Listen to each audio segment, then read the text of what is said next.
The Cryptolocker ransomware attack was a cyber attack that took place between September 5, 2013, and late May 2014, employing the Cryptolocker virus.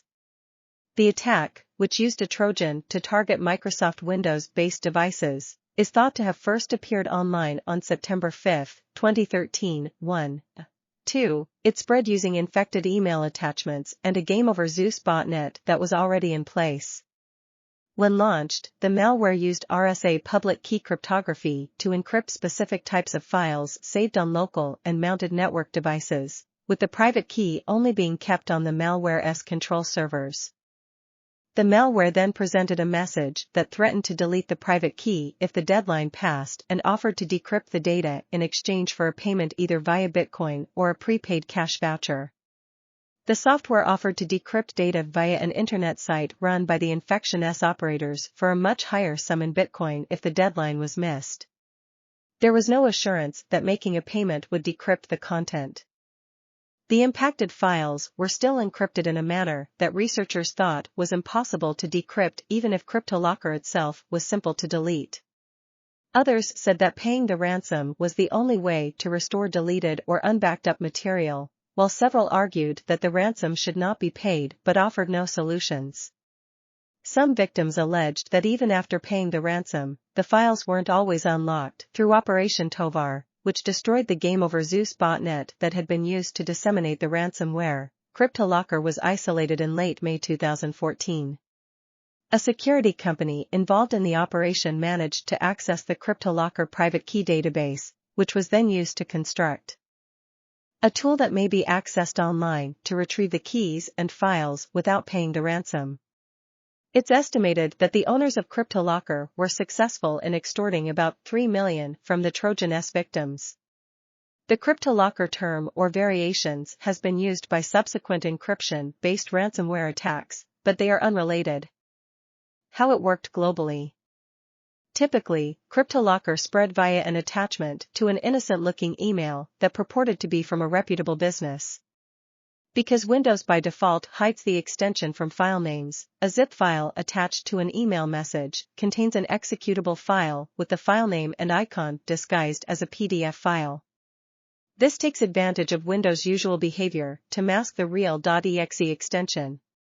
Additionally, Cryptolocker spread through the Game Over Zeus virus and botnet.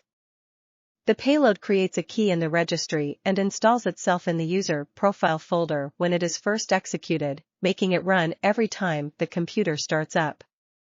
Once connected, the server creates a 2048-bit RSA key pair and transmits the public key back to the infected computer.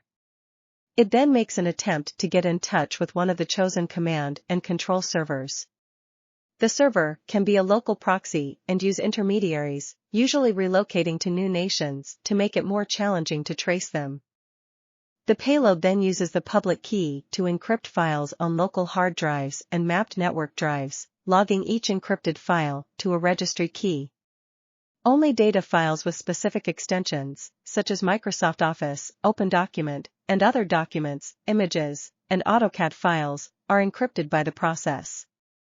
The payload informs the user that their files have been encrypted and requests $400 or €400 via an anonymous pre-paid cash voucher such as MoneyPack or Ucash or an equivalent sum in Bitcoin BTC within 72 or 100 hours while starting at 2 BTC.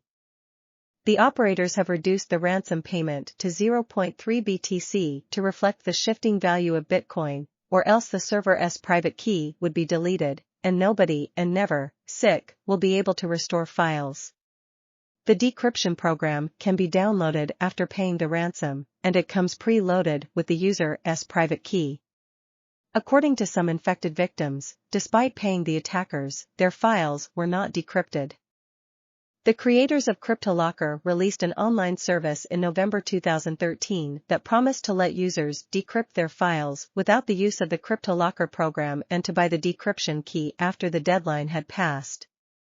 The procedure involved uploading an encrypted file to the site as a test and waiting for the service to find a match. The site promised that a match would be discovered in less than 24 hours.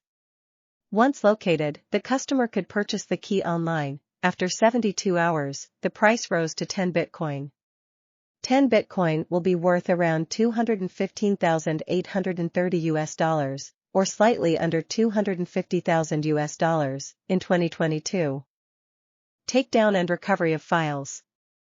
The Game Over Zeus botnet, which was used to disseminate Cryptolocker and other malware, had been shut down over the previous weekend thanks to Operation Tovar, a consortium made up of a number of law enforcement agencies including the FBI and Interpol, security software providers, and several universities, the U.S. Department of Justice officially announced on June 2, 2014. The Russian hacker Yevgeny Bogachev was indicted by the Department of Justice for allegedly participating in the botnet.